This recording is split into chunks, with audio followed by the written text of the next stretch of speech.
What is up, my fellow Chibits? Today is JoJo Day. JoJo's Bizarre Adventure Part 4, Diamond is Unbreakable, Episode 3 is here. One of my favorite days of the week is JoJo Day. Seeing a new episode just puts a smile on my face. I feel happy. I have to get my morning cup of coffee or nightly cup of coffee, whatever time I watch the episode. Sit down and enjoy a wonderful ride in Bizarre Adventure. Yes, I know that pun was pretty bad, but still, JoJo, a series I love, and a series I am glad I started. And Episode 3, once again, lets me know I'm glad I started this series. So we have a lot of setup with this episode that kind of dives into one of the main key plot points of Part 4. We found out that there's this bow and arrow that apparently can give people stands. And I love how this episode, or this part, was foreshadowed. It really caught me by surprise.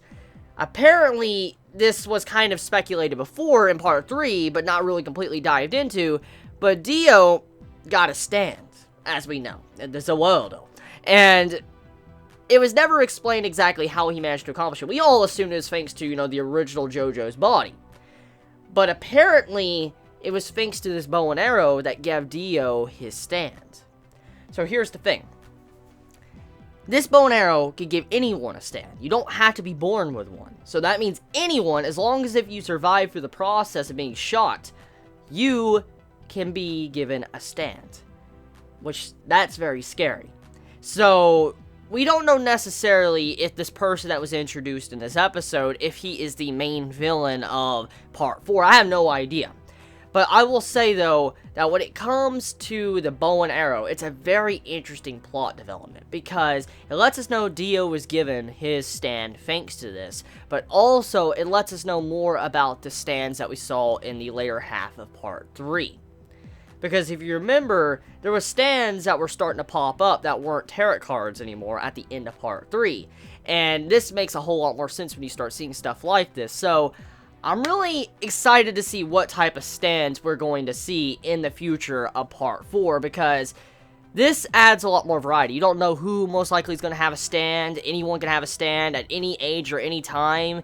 And I'm excited. I'm pretty damn excited to see where this goes. But also, what's the angle here? What is the angle of the main villain? For instance, using this bow and arrow, giving people stands, what's the angle? Why? Like, what is going on here? And two, as someone that has a very evil mind, if they were given a stand, just imagine what type of devastation they could probably cause. Someone like Dio was given a stand. Imagine someone even worse than Dio was given a stand. That would be pretty damn bad. So, I mean, think about this. What if, like, Cars from Part 2 of JoJo was given a stand? Just imagine that for a second. That would be pretty fucking scary. Dio is connected to this. And I gotta say, I like that. I like how Dio is involved in Part 4 still. Because Dio was defeated in Part 3, and I'm kind of glad his defeat is still not being brushed under the rug and never mentioned again. I'm glad to see him being once again mentioned in Part 4, being relevant to the story and the progression, but also seeing how his legacy is so great that he is still being mentioned to this day and age. Now, another thing too is that Jotaro mentions that he is there, he's on edge, and he's there to protect Josuke and Josuke's mother with his life. He's willing to do anything he can to protect them, and he is there in the place of Joseph, which is a very honorable act. I like seeing Jotaro doing what he's doing for his grandpa. It makes me happy to see.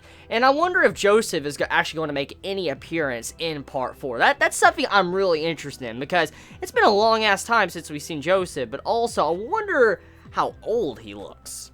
I mean, you remember how he was in Part 3? I mean, he was old, but I mean, he still was bulky as fuck. So I'm curious on how Joseph looks now in Part 4. I mean, this man's an old relic. He's really fucking old. So I'm curious on how old Joseph looks. I hope we get to see him in Part 4's anime. I really do.